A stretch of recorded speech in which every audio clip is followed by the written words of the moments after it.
I am Angela Kyra Sinoy from BSN 1A of Notre Dame of Batangas University, and this is my return demo of musculoskeletal system. Assessment or planning. First, gather all the equipments, the tape measure.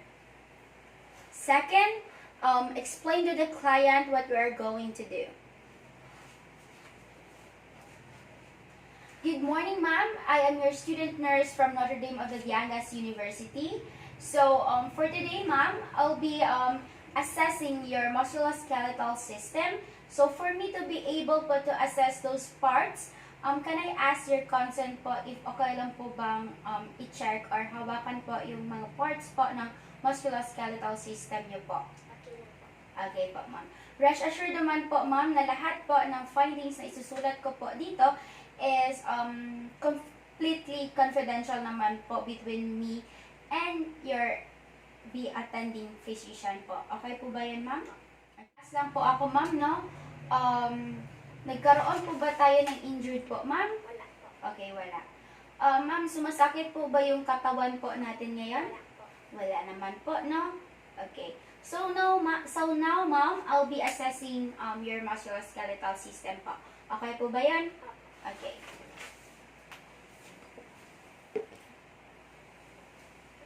First po, ilalagay po natin yung lab gown po muna, no? Okay. Can you raise your hands po? Ayan.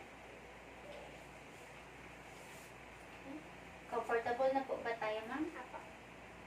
Ayusin po natin.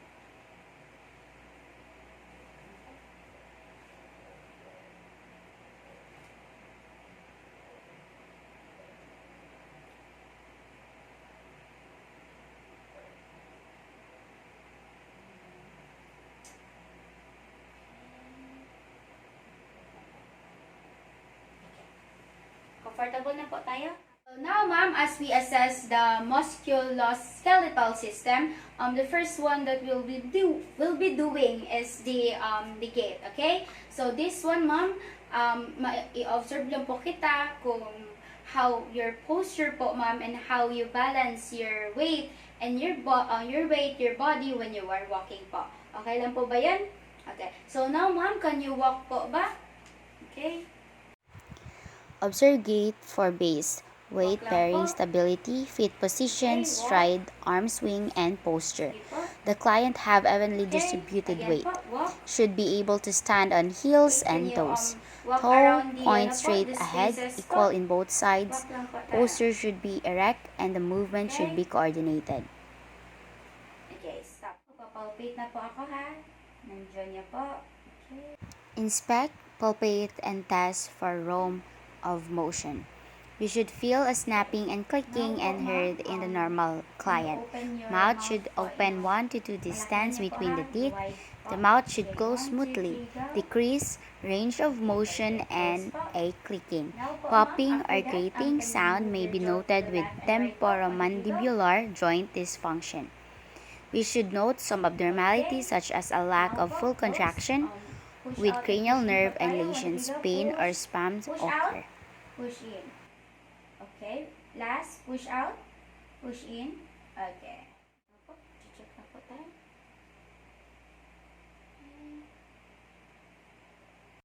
Inspect and palpate for midline location, color, swelling, and masses.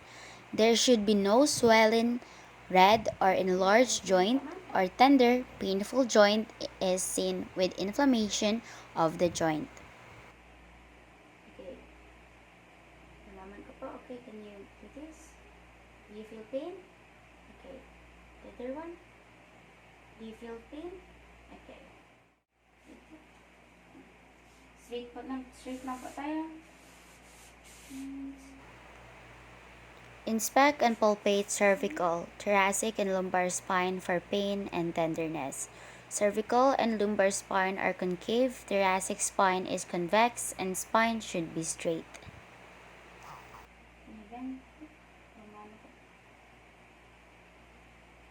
Okay. This po. Again.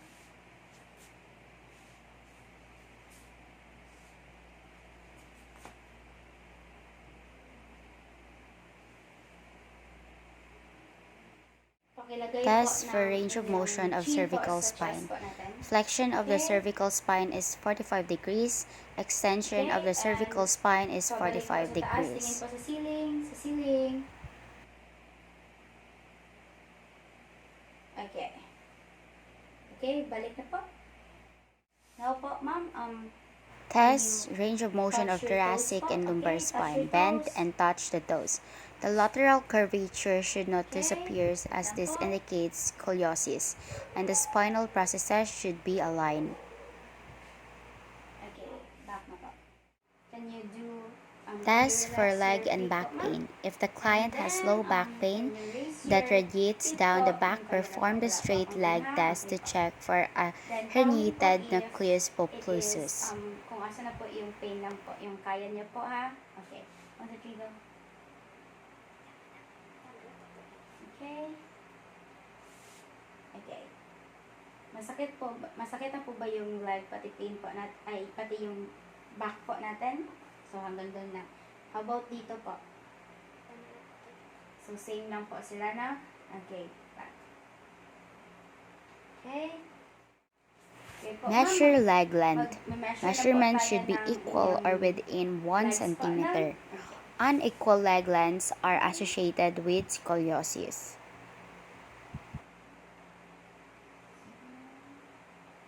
32.5 po inches.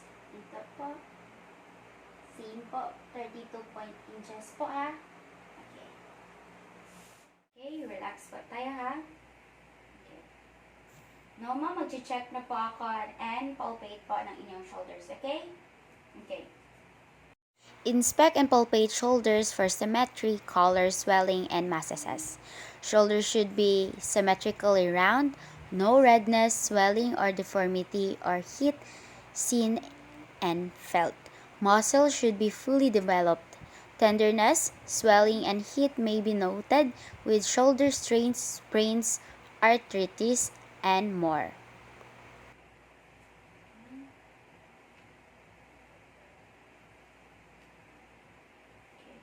Now po, ma'am, magpapalpate na po ako ng inyong shoulders ha.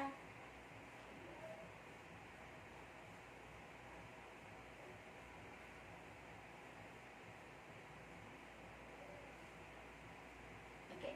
So, after inspecting and palpating po ng inyong shoulders niyo po, I don't have any, wala po akong nakita any abnormalities. And yung color niyo po ng skin po natin is also fair naman po siya. Okay? Pantay po yung kulay po ng shoulders po natin. So, okay. Now po, ma'am, can you relax? So, ma'am, gayahin niyo po ako ha. Okay? Mag-check po tayo ng range of motion niyo po sa ating shoulders. Okay? And now, gayahin natin. Test range of motion of shoulders.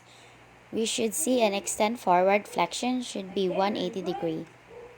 Hyperextension 50 degree, adduction 50 degree, and abduction 180 degree. We should not if the client feels pain and has limited abduction accompanied by muscle weakness. The client should be able to flex, extend, abduct, rotate, and shrug shoulders against resistance. Now, again, ilalagay ko po yung dalawang hands ko po dito sa shoulders and mag-shrug po tayo. 1, 2, 3, go. Shrug. Okay, very good. Okay, thank you, ma'am. Ma'am, I'll be assessing your elbow, okay? Mag-check po ako and inspect and palpate your elbows. Okay? Inspect and palpate elbows for size, shape, deformities, redness, and swelling. We should note any redness, heat, swelling that may be seen as this may indicate with bursitis. If the olecranon process due to trauma of arthritis, the elbow should be non-tender and has no nodules. Feel po ba kayong pain? Wala. Now, check ko po yung shape ng elbow niya. Okay. Other one. Okay. So, I don't have any seen abnormalities po, ma'am, no? Okay. Ma'am, i-check po natin Thus, yung range of motion your of elbows. Okay po ba yan? Decreased range of motion against resistance should be noted as this is seen with joint or muscle disease or injury. Normal ranges of motion are 160-degree of flexion, 180-degree extension, and 90-degree or pronation and supination. Okay po ha. Yan, mag-check ka. Okay. Strength. Okay. So, your range of motion and your strength po, ma'am, is just normal po na. There is no any abnormalities po. Okay? Magpapalpate po tayo ng wrist niyo po, ha? So, ganyan po tayo. Ganyan. Okay? Okay. Inspect and palpate wrist for size, shape, symmetry, color, swelling, tenderness, and nodules. Wrist should be symmetric without tenderness or swelling, and it should be non-tender and free of nodules. Swelling is when with rheumatoid arthritis. Do you feel pain po, ma'am? Okay. Also me, I don't feel any tenderness po or any abnormalities po. Then,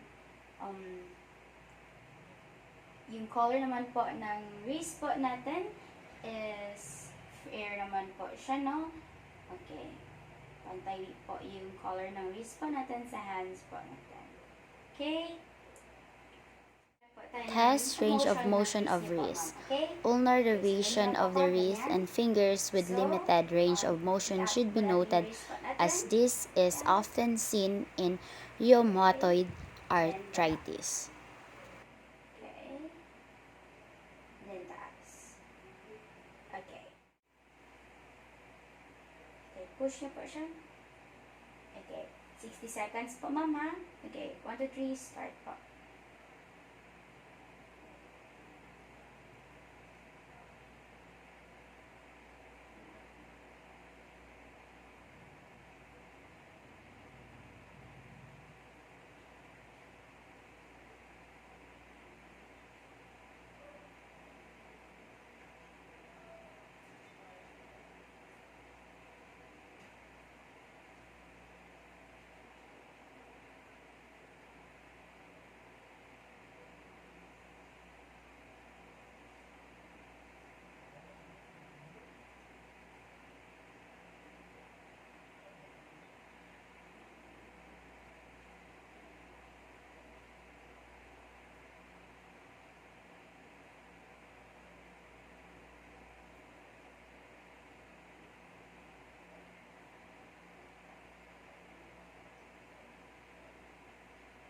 Okay po.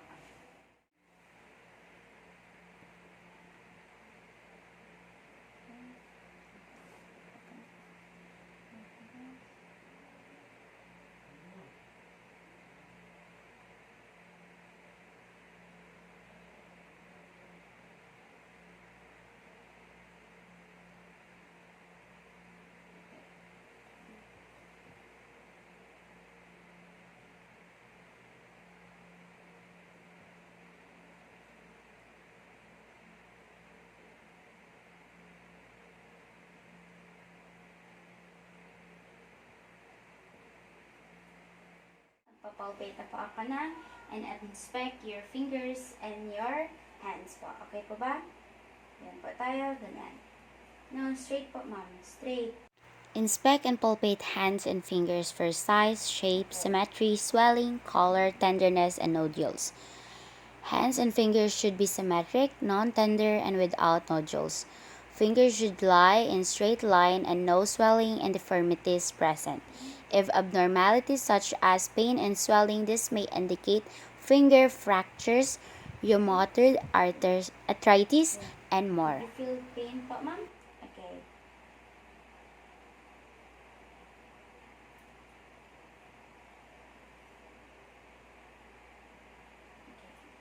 So, I don't have any seen abnormalities po, ma'am. Especially, I don't feel any tenderness or seen any swelling po. Okay po ba yan? Okay. Now po, ma'am, mag-range of motion na po tayo ng fingers and hands niyo po. Okay? Like Test range of motion of hands and fingers. The client's finger and hands reaches the normal ranges and has a full range of motion against resistance. Inability to do so may indicate Dupuytren contracture or indicates muscle and joint diseases. Now, fingers na po, ma'am. Ganyan po, ganyan. Ganyan, 1, 2, 3, go. Okay. Other one, 1, 2, 3, go. Okay. Straight lang po tayo.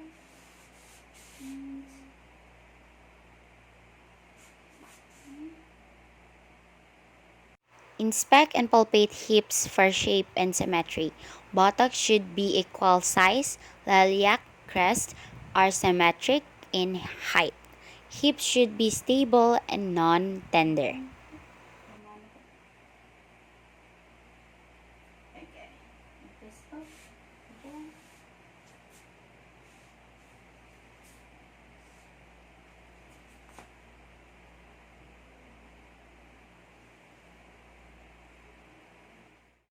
Test range of motion of hips. If the client has had a total hip replacement, do not test range of motion unless the physician gives permission. The client must not have an ability to abduct the hip, as this is the common sign of hip diseases. And pain and a decrease in internal hip rotation may be a sign of osteoarthritis or femoral neck stress fracture.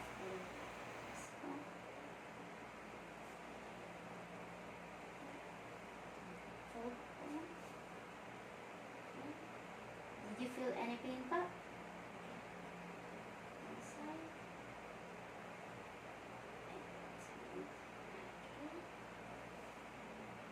Now po, ma'am. Ano niyo po, ha? Okay. Strength po natin. 1, 2, 3, go. Okay, very good. This one. 1, 2, 3, go. Okay. So, the other one na naman po. Out. And hold. And in. And out. Okay. Yan. Okay. Now po, ma'am. Again. Strength.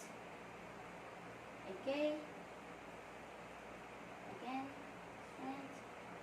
Okay. So, ma'am, as I do your range motion and do your strength po ng ating hips, is normal po silang lahat. Okay po ba yan? Okay. Papalpate na po ako ng knees niyo po, ha? Okay. Inspect and palpate knees for size, shape, symmetry, deformities, pain, and alignment. Knees should be symmetric, hollow present on both sides of the patella, and should be no swelling or any deformities. Swelling above or next to patella may indicate fluid in the knee joint or thick ending of the synovial membrane. Feel po, ma'am? Okay. So, as inspect and palpating your knees po, ma'am, it's just a no tender po and cool naman po yung temperature po ng knees po natin, no? And yung muscles po natin, firm po siya and no nodules naman po akong na-palpate. Okay po ba? Okay. Test knees for swelling. If small amount of fluid present, do bulge test. If positive in bulge test, bulge fluid appears on the medial side of the knee with a small amount of joint effusion.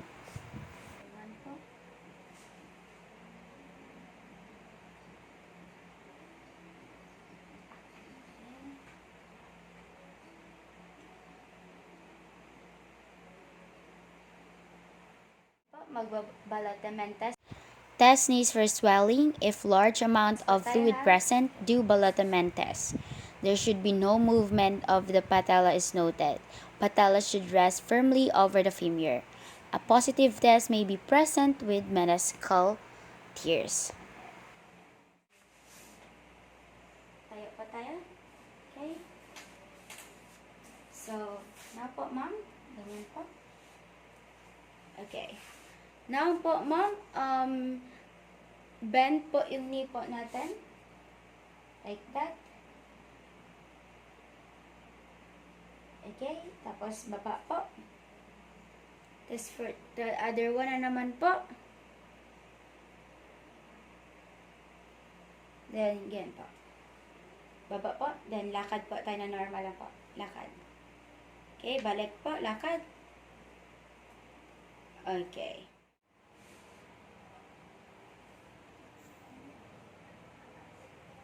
Perform McMurray test if the client complains of clicking of knee. There should be no pain or clicking sound notes. If present, it is an indicative of torn meniscus of the knee.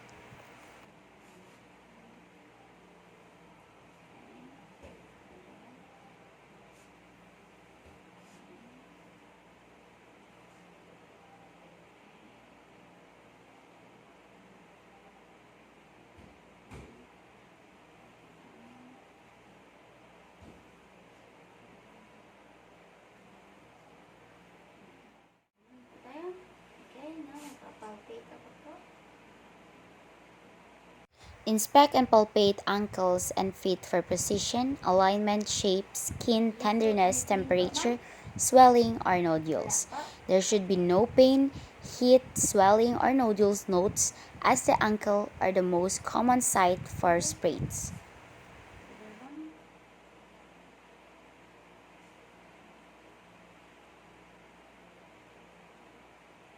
Do you feel any pain po, ma'am? Okay. So, inspecting and palpating po your ankle and your feet po, ma'am, is like, wala po siyang any abnormalities po akong na-palpate po. Okay po ba yan? Okay, so ma'am, now we're gonna do the range of motion of your, okay, ankle and feet po na. Okay, 1, 2, 3, go, ma'am. Push po, ma'am. Okay, very good. Okay, this one po. Okay, very good. So, dikit po tayo, ma'am. Push. Okay, very good. Like that. And this one. No. Okay lang. Okay, push. Push po. Okay, very good. Again. So, like that. Push. Okay. Very good po. So, ma'am, I'm then assessing your musculoskeletal system po. So, after assessing lahat po nun is wala po naman po akong nakitang any abnormalities po. So, you're fine po talaga, ma'am. Lahat na assess ko, there is no abnormalities. Okay po ba yan? Okay. Thank you, ma'am.